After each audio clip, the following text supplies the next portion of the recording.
I want to go through an example for a fin that's actually a little bit more complex than the first one. We've been just dealing in constant cross-sectional area, pretty simple fin, adiabatic tip. Let's go through this slightly more complicated example because this is actually one you're going to see more frequently. You see in this example, we have, let's say some steam or something flowing through a pipe. And then mounted on that pipe, you've got this like washer-shaped heat fin that's trying to reject heat from this heat exchanger, let's say. So this is actually the thing you might see if you go look at your air conditioning unit or heater or whatever.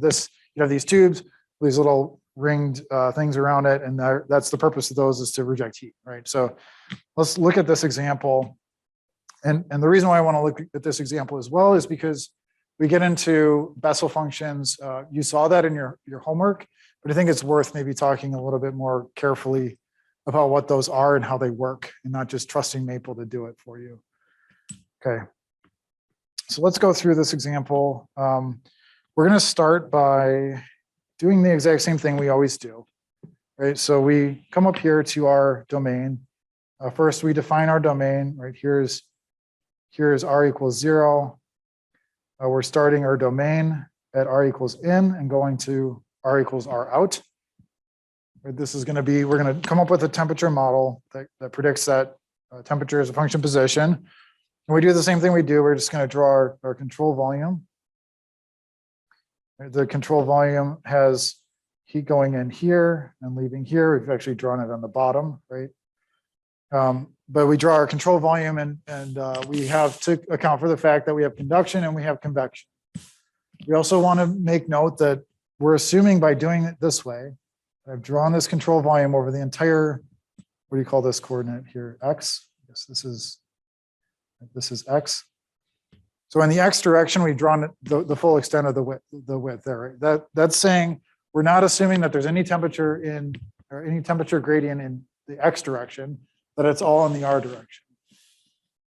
Okay, we can still lose heat in the X direction, but we're assuming it's a constant temperature profile. We're also assuming by doing this that there's no temperature gradient sort of in the circumferential direction, which is actually the case for this, or there's no reason why there would be. Okay, so we go through, we do the control volume, and then we have to write out our energy balance. So let's do that. So here our energy balance is just, do it down here. So Q R, right, that's what's coming in, and what's leaving is Q R plus dr plus Q dot convection. Okay. So, okay, by the way, we might want to justify, right, that we can actually do this as 1D. I should have maybe done this first, but let's just take a step back and do that. So if I were to calculate, that justification would be the BO number, right? The BO number is going to be, for this problem, our conduction in the X direction, right? In that the opposite direction we're trying to neglect, divided by the resistance of the surroundings, and that's going to be our convection for this problem. So our conduction is what? So we have to go thickness over 2. So we have heat flow. We could either go in this direction or this direction. So it'd be thickness over 2. That's how far we have to go. And then what's the area we have available for conduction in that direction? Well, that's pi r squared. So it's going to be pi r out squared minus r in squared.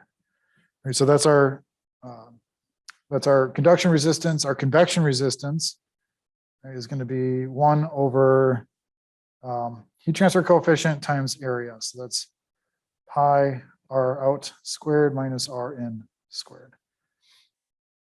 Okay, that simplifies down to what? Thickness times h bar over 2k. So if we do the calculation, we find that the BO number is good. We just use that calculation and we can move on. So let's assume that that's okay, and now we can move on. Okay, so let's go through, we expand things out, right? So we end up saying 0 is equal to dq dot dr times dr plus q dot convection, right? That's from down here. And then the next step is to substitute in rate equations. We have a rate equation for q dot. That's going to be Fourier's law. So that's going to be Q dot conduction is equal to, let's see, minus K 2 pi times R times thickness times dt dr. Okay, and then that's this guy here, right? And then Q dot convection is what? Q dot convection is 4 pi R dr times h bar times T minus T infinity. That's our convection equation over there. Hopefully it's fairly clear where that came from. Okay, so now we substitute this stuff back in, and we end up with 0. Right? We're substituting it back in up here. So 0 is equal to ddr minus k 2 pi r thickness times dtdr times dr, and that's plus then 4 pi, and I'm running out of room here, 4 pi r dr times h bar times t minus t infinity. Right, that's just substituting things in, and then we can evaluate this. Right, so let's divide out everything by the constants. Okay, so this is then dr. We can't divide out by r, right? R is not a constant, so we can't move that thing over. So we're left with dt dr, r dt dr inside the brackets here, minus 2 h bar over k times thickness times r times t equals minus 2 h bar over k thickness times t infinity. Hopefully I got all the signs there. Okay, so good. I mean, so then we go through this process, and again, this is not a separable equation. We can't separate out the variables and solve it. We have r's and t's all mixed up. So we need to go through and solve it the same way we've been solving before, which is homogeneous solution and particular solution, the same way we did for the previous example. So we make that substitution saying t equals th plus tp, and then collect out the terms for each of these. So we would, for the homogeneous solution, say, let's see, draw it out. So we would be saying this equation here, that for the homogeneous solution has to equal 0, right? That part has to equal 0. Then our particular solution is going to be all of this stuff here, just for where we're using TP instead. Okay, I won't go through it because we're short on time here, but you end up with a solution to this where we have to solve the homogeneous problem that looks something like this. So it becomes d dr r dth, sorry, that's really messy, ddr r times dth dr minus, if we use our definition of m here, again, we'll call it m squared. So minus m squared r t h equals 0.